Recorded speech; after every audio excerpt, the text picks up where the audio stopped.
Assalamualaikum warahmatullahi wabarakatuh. Perkenalkan, nama saya Rina Fitratul Laila. Saya dari kelompok 8 yang beranggotakan saya sendiri, beserta Rizky Mustaqim dan Siti Miratul Kurniasari. Di sini kami akan menerangkan tentang sumber data, teks, kasus, populasi, sampel, dan sampling. Di sini saya pertama yang akan menjelaskan tentang sumber data dan teks. Data adalah fakta empirik yang dikumpulkan oleh peneliti untuk kepentingan memecahkan masalah atau jawaban pertanyaan penelitian.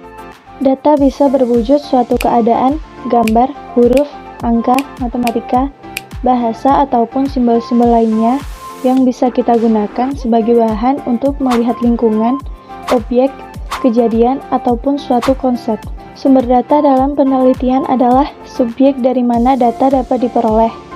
Apabila penelitian menggunakan kuesioner atau wawancara dalam pengumpulan datanya, maka sumber data disebut responden atau orang yang merespon atau menjawab pertanyaan-pertanyaan peneliti, baik pertanyaan tertulis maupun lisan. Data berdasarkan sumbernya. Berdasarkan sumbernya, data penelitian dapat dikelompokkan dalam dua jenis, yaitu data primer, data sekunder. Data primer adalah data yang diperoleh peneliti secara langsung dari sumber datanya. Data sekunder adalah data yang diperoleh atau dikumpulkan peneliti dari berbagai sumber yang telah ada, atau peneliti sebagai tangan kedua. Data berdasarkan sifatnya. Berdasarkan bentuk dan sifatnya, data penelitian dapat dibedakan dalam dua jenis, yaitu data kualitatif atau yang berbentuk kata-kata atau kalimat, dan data kuantitatif atau data yang berbentuk angka. Pengertian teks. Teks dalam bahan mata kuliah metodologi penelitian disebut dengan study text. Study text pada dasarnya merupakan analisis data yang mengkaji teks secara mendalam, baik mengenai isi dan maknanya, maupun struktur dan wacana. Study text atau analisis teks pada dasarnya merujuk ke jenis atau model penelitian kualitatif.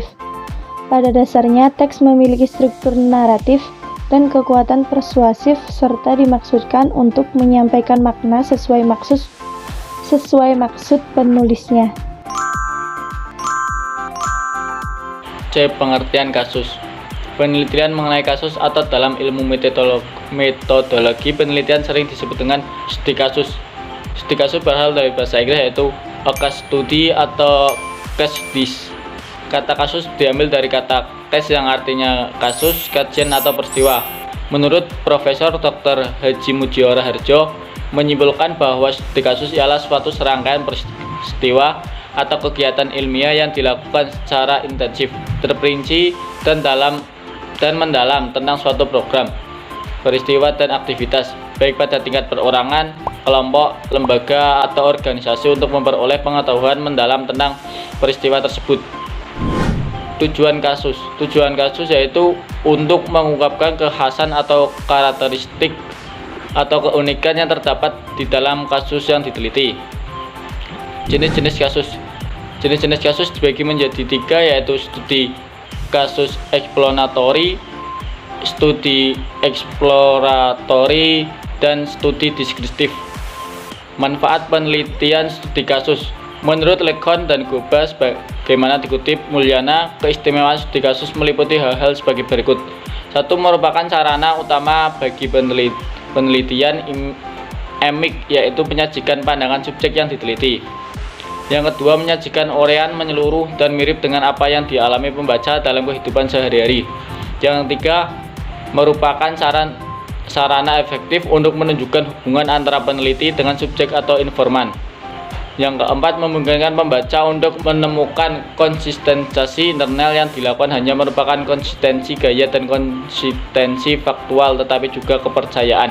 D. Populasi. Populasi merupakan wilayah generalisasi yang terdiri dari objek atau subjek yang memiliki kuantitas dan karakteristik tertentu yang ditetapkan oleh peneliti untuk dipelajari dan kemudian ditarik kesimpulannya.